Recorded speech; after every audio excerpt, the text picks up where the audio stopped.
दोस्तों, राजनाथ सिंह की सारी कोशिशें फेल हो गई हैं। उन्होंने विपक्ष को मनाने की बहुत कोशिश की, लेकिन इंडिया गठबंधन की बैठक में यह फैसला ले लिया गया है कि विपक्ष अपना प्रत्याशी उपराष्ट्रपति के चुनाव में उतारेगा। कौन होगा वो, क्या कुछ हुआ है मीटिंग में, सब समझेंगे। चंद्रकांत जी, और क्या हुआ है इंडिया गठबंधन की मीटिंग में? देखिए, बहुत ज़रूरी आज की ये खबर हो गई और बहुत बड़ी खबर हो गई है, क्योंकि आपने शुरुआत में एक बात कही कि राजनाथ सिंह की कोशिशें फेल हो गई।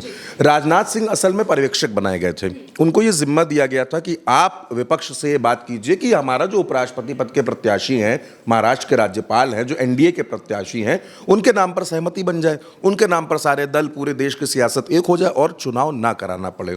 राहुल गांधी और जो पूरा विपक्ष है उसको मनाने की कोशिश थी, लेकिन राजनाथ सिंह ने मल्लिकार्जुन खड़गे से बातचीत की, उनको मनाने की कोशिश की, लेकिन एंड ऑफ द डे होता क्या है कि ये सारी कोशिशें फेल हो जाती हैं।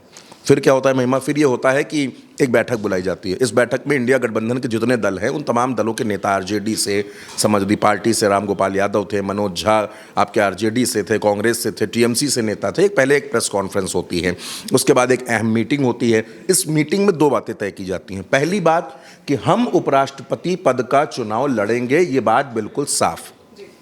दूसरी बात, इस चुनाव में प्रत्याशी कौन होगा, क्योंकि चुनाव लड़ेंगे ये बात तो ठीक है, प्रत्याशी कौन होगा तो वो तय करने का जिम्मा कांग्रेस के अध्यक्ष मल्लिकार्जुन खड़गे को दिया गया कि आप ये तय कीजिए कि प्रत्याशी कौन होगा। इसके लिए सभी ने उनको ऑथराइज्ड कर दिया है। अब मल्लिकार्जुन खड़गे इस बात का फैसला करेंगे। लेकिन महिमा, जो एक खबर सामने आ रही है वो खबर ये है कि क्योंकि आप जानती हैं कि इस चुनाव में व्हिप नहीं जारी होती है, इस चुनाव में जो वोटिंग होती है पूरी तरीके से गुप्त होती है, तो क्रॉस वोटिंग होगी, इस बात की इसमें कोई शंका नहीं है। लेकिन अब यह सवाल है कि प्रत्याशी कौन होगा और कहां से होगा, क्योंकि एनडीए ने जो प्रत्याशी दिया, एनडीए ने जिनको प्रत्याशी बनाया, वो दक्षिण भारत से आते हैं, तमिलनाडु से आते हैं, वो 2 बार सांसद भी रहे हैं और राज्यपाल भी रहे हैं। कई अलग अलग राज्यों में, झारखंड में, महाराष्ट्र में राज्यपाल रहे, केरला में भारतीय जनता पार्टी के प्रभारी रहे और ओबीसी चेहरा है लंबे वक्त से, वो आरएसएस बैकग्राउंड से भी हैं। दूसरी बात, अब आपको ये तय करना है कि आपका प्रत्याशी कौन होगा, यानी आपको, यानी इंडिया गठबंधन को।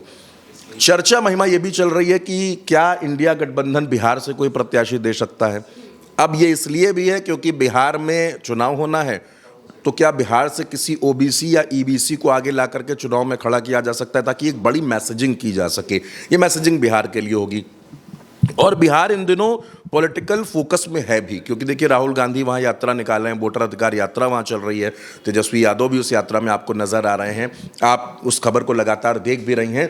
तो अब क्या ये कोशिश विपक्ष की तरफ से की जा सकती है कि वो प्रत्याशी बिहार से दे दिया जाए, या फिर इसमें एक और इंपॉर्टेंट बात जो कही जा रही है कि क्या राहुल गांधी किसी पूर्व चुनाव आयुक्त को भी चुनाव लड़ा सकते हैं ताकि उसका भी एक मैसेज दिया जा सके। क्यों?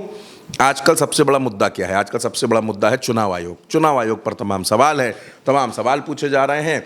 अभी तक वोटर लिस्ट की बात हो रही थी, वोट चोरी की बात हो रही थी, अब तो राहुल गांधी और चुनाव आयोग लगभग आमने सामने आ चुके हैं।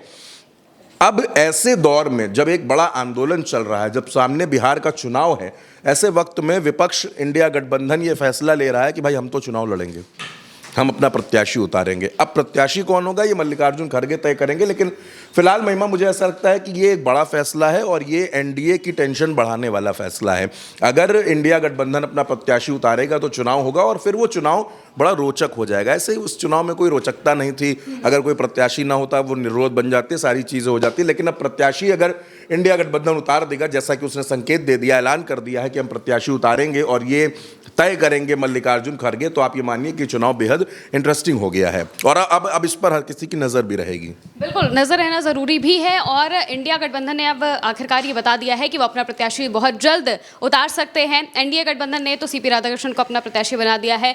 जो राजनाथ सिंह थे उन्होंने काफ़ी कोशिश की कि विपक्ष मान जाए, लेकिन विपक्ष ने गठबंधन के जितने भी लोग हैं सबसे बातचीत की और बातचीत में ये जो फैसला लिया गया है कि प्रत्याशी वो अपना खड़ा करेंगे ताकि एक मैसेज भी जनता के बीच जा सके कि वो जो बीजेपी है या फिर उनके लोग हैं उनसे बहुत ज़्यादा मतलब नहीं रखना चाहते हैं, साथ ही उन्हें बहुत अच्छा मैसेज भी देना चाहते हैं। अब प्रत्याशी कौन होगा ये देखने वाली बात होगी, वो उसकी भी खबर हम आप तक जरूर पहुंचाएंगे। आप देखते रहिए उल्टा चश्मा न्यूज़।